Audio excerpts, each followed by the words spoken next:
Then Moses stretched out his hand over the sea.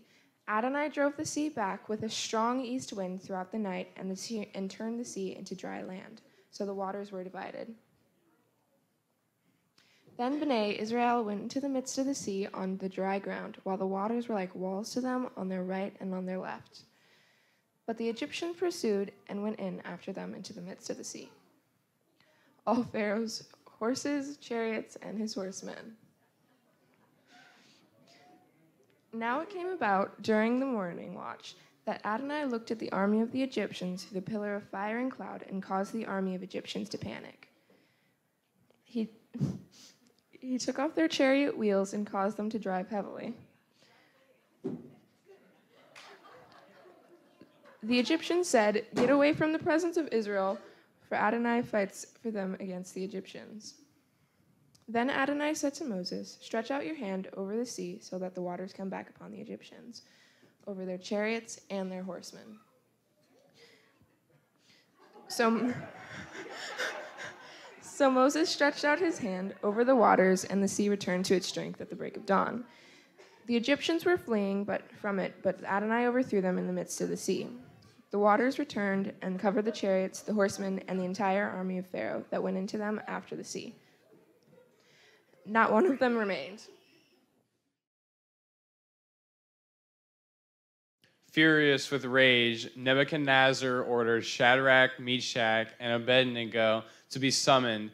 When these men were brought before the king, Nebuchadnezzar responded to them, saying, "Is it true, Shadrach, Meshach, and Abednego, that you don't serve my gods or worship the golden image that I set up? Now, if you are ready, at the moment you hear the sound of the horn, flute, zither, lyre, harp, and pipes, and all kinds of music, you must fall down and worship the image that I have made. But if you do not worship, you will be immediately thrown into the midst of a furnace of blazing fire. Then what God will be able to deliver you out of my hands?" Shadrach, Meshach, and Abednego replied to the king, saying, "O Nebuchadnezzar, we do not need to answer you concerning this matter. If it is so, our God, whom we serve, is able to save us from the furnace of blazing fire, and he will deliver us out of your hands, O king.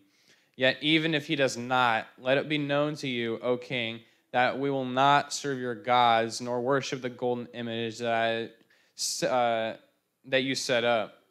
Then Nebuchadnezzar was filled with rage, and the appearance of his face changed toward Shadrach, Meshach, and Abednego. He ordered the furnace to be heated 7 times hotter than it was normally heated, and commanded some of the mighty men in his army to tie up Shadrach, Meshach, and Abednego, to cast them into the furnace of blazing fire.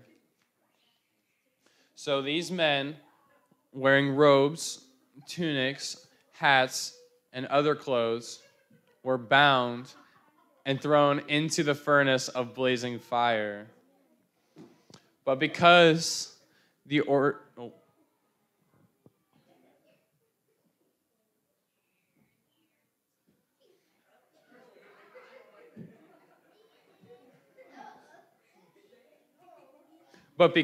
king's order was so urgent and the furnace was extremely hot, a raging fire killed those men who carried up Shadrach, Meshach, and Abednego.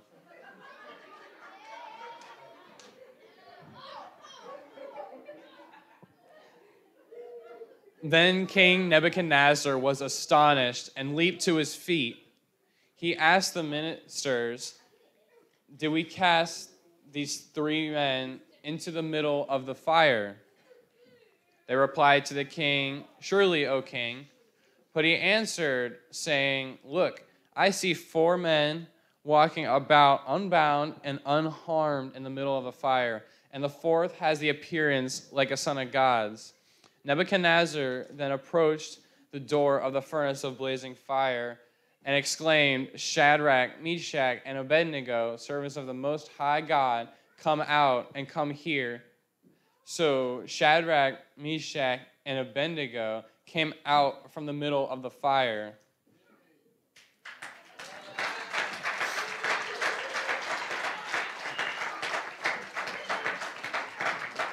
When the satraps, administrators, governors, and royal ministers had gathered around, they saw the fire had no effect on their bodies of these men. Not a hair on their head was singed, nor were their robes scorched, nor was a smell of fire on them.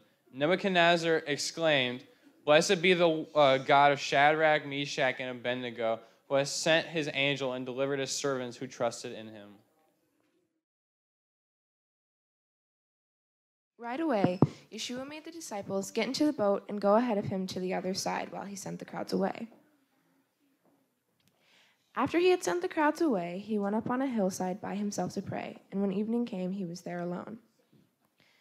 But the boat was already a long way from land, tossed around by the waves, for the wind was against it. Now on the fourth watch of the night, Yeshua came to them, walking on the sea. But when the disciples saw him walking on the sea, they were terrified, saying, "It's a ghost," and they cried out with fear. But immediately Yeshua spoke to them, saying, "Take courage, I am, don't be afraid." Answering, Peter said to him, "Master, if it's you, command me to come to you on the water." And he said, "Come." And Peter got out of the boat and walked on the water to go to Yeshua. But seeing the wind, he became terrified and beginning to sink.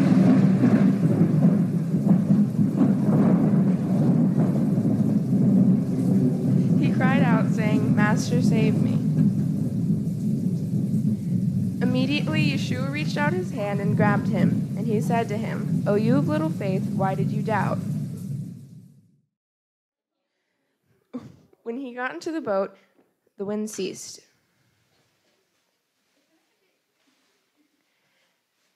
And those in the boat worshipped him, saying, "You really are Ben Elohim."